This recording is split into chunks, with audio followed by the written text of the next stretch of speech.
Hello viewers, ভিডিওটিতে একটি MCQ নিয়ে আলোচনা করতে চলেছি। প্রশ্নে বলা হয়েছে the unit of latent heat is বলে চারটি অপশন দেওয়া হয়েছে। ল্যাটেন্ট হিট অর্থাৎ লীন তাপের একক জানতে চাওয়া হয়েছে প্রশ্নটিতে। চারটি অপশনের মধ্যে সঠিক অপশনটিকে চুজ করতে হবে। আমাদের প্রথমে জেনে নিতে হবে ল্যাটেন্ট হিট বা লীন তাপ কী। যখন কোনো বস্তুর অবস্থার পরিবর্তন হয়, অর্থাৎ দশা পরিবর্তন হয়, এক অবস্থা থেকে অন্য অবস্থায় রূপান্তরিত হয়, যেমন বরফ গলে জল হয়, জল বাষ্পীভূত হয়, বাষ্পে পরিণত হয়, এরকম যখন দশা পরিবর্তন ঘটে কোনো একটা সাবস্ট্যান্সের, তখন একক ভরের ওই বস্তুটির দশা পরিবর্তনের জন্য যে প্রয়োজনীয় তাপ দরকার হয় সেটি তাপ দেওয়াও হতে পারে বা তাপ নেওয়াও হতে পারে। যেমন জল জমে বরফ হওয়ার ক্ষেত্রে তাপ এক্সট্রাক্ট করতে হবে বা তাপ নিয়ে নিতে হবে, এবং একই রকমভাবে বরফ গলে যখন জল হবে সেক্ষেত্রে তাপ প্রদান করতে হবে।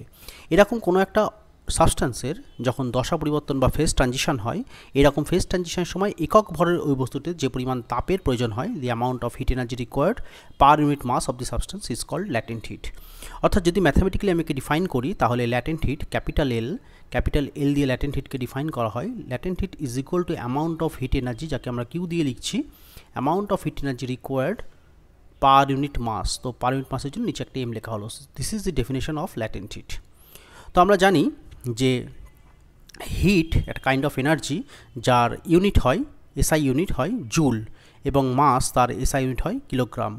So the proper unit of latent heat is joule per kilogram. So the correct answer is joule per KG. That is option number C is the correct answer. তো অনুরূপভাবে যদি আমাদের সিজিএস সিস্টেমে এই ইউনিটটি চাওয়া হতো, তাহলে এই ইউনিট হতো আর্ক পার গ্রাম। তো এই হচ্ছে সিজিএস সিস্টেমের ক্ষেত্রে। যদিও আমাদের এই প্রশ্নে এসআই সিস্টেমের ইউনিটটি জানতে চাওয়া হয়েছে। So the correct answer is joule per kilogram. Thank you.